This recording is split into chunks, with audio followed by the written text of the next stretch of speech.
بانی P T I کی jail trial روکنے کی درخواست وکیل الیکشن کمیشن کی استدعا منظور۔ الیکشن کمیشن کے وکیل نے موقف اپنایا کہ ہم مزید کچھ قانونی دستاویزات پیش کرنا چاہتے ہیں، مہلت دی جائے۔ عدالت نے الیکشن کمیشن کے وکیل کو مزید دستاویزات لگانے کی مہلت دیتے ہوئے سماعت ملتوی کر دی۔ خاوند مانیکا اور بشرا بی بی کی طلاق کی دستاویزات کا ریکارڈ لینے کی اپیل خارج۔ اپیل کنندہ نے درخواست میں موقف اختیار کیا کہ سنگل بینچ نے طلاق کے ریکارڈ کے لیے درخواست کو سنے بغیر خارج کر دیا۔ بینچ نے میرٹ کی بنیاد پر درخواست پر سماعت نہیں کی۔ وزراء اور سرکاری ملازمین کے بیرون ممالک دورہ پر پابندی عائد۔ نگراں حکومت نے انتخابی عمل کی تکمیل اور نئی حکومت کے دفتر بنانے اور سنبھالنے تک تمام وفاقی وزراء اور سرکاری ملازمین کے غیر ملکی دوروں کی اجازت منسوخ کر دی ہے۔ سپریم کورٹ کا صحافیوں کے خلاف نوٹسز فوری واپس لینے کا حکم۔ عدالت نے طلب کیے بغیر صحافیوں کے خلاف کسی بھی قسم کی کارروائی سے روک دیا اور ڈی جی ایف آئی اے کو صحافیوں کے ساتھ ملاقات کرنے کی ہدایت کر دی ہے۔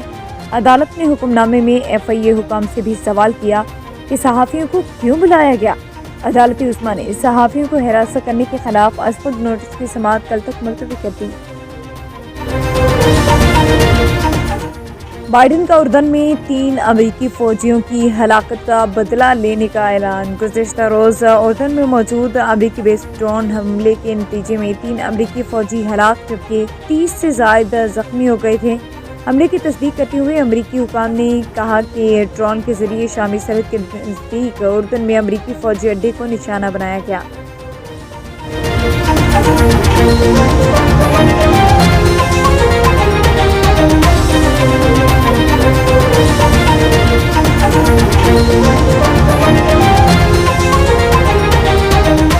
ہیڈ لائنز آپ نے جانی، بلیٹن کا باقاعدہ آغاز کریں گے اور سب سے پہلے آپ کو بتائیں کہ بانی پی ٹی آئی کی جیل ٹرائل روکنے کی درخواست وکیل الیکشن کمیشن کی استدعا منظور۔ جسٹس عالیہ نیلم کی سربراہی میں 3 رکنی بینچ نے کیس پر سماعت کی۔ درخواست میں موقف اختیار کیا گیا کہ الیکشن کمیشن نے غیر قانونی طور پر جیل ٹرائل کی کارروائی شروع کر رکھی ہے۔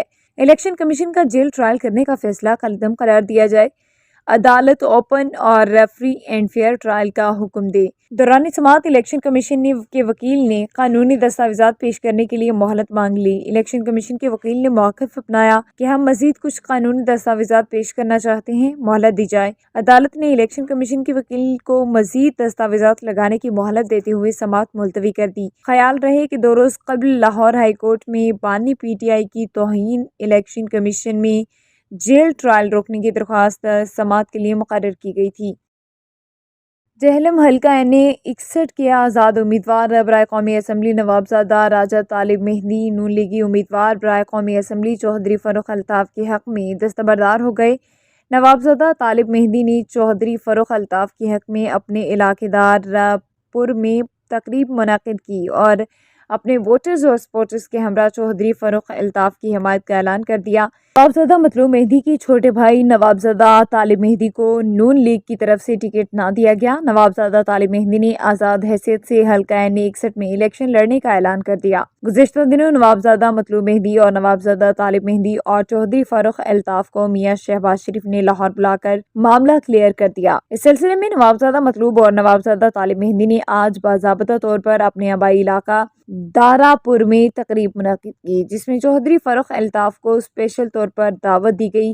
چوہدری فاروق الطاف دارا پور پہنچ گئے۔ دارا پور میں ان کا پرتپاک استقبال کیا گیا۔ ملک میں عام انتخابات میں جو وقت کم ہوتا جا رہا ہے، سیاسی امیدواران کی الیکشن کمپینز میں بھی تیزی سے اضافہ دیکھنے کو آ رہا ہے۔ مری میں جماعت اسلامی کے الیکشن آفس کے افتتاح کے موقع پر قائد کوہسار محمد سفیان عباسی کے علاوہ عوام کو ڈبل خوشخبری اس وقت سنائی گئی کہ اس پروگرام میں سینیٹر مشتاق احمد خان بھی شامل ہوں گے۔ عوام میں جوش و خروش دیکھنے کو ملا۔ دونوں قائدین کا پرتپاک استقبال ہوا۔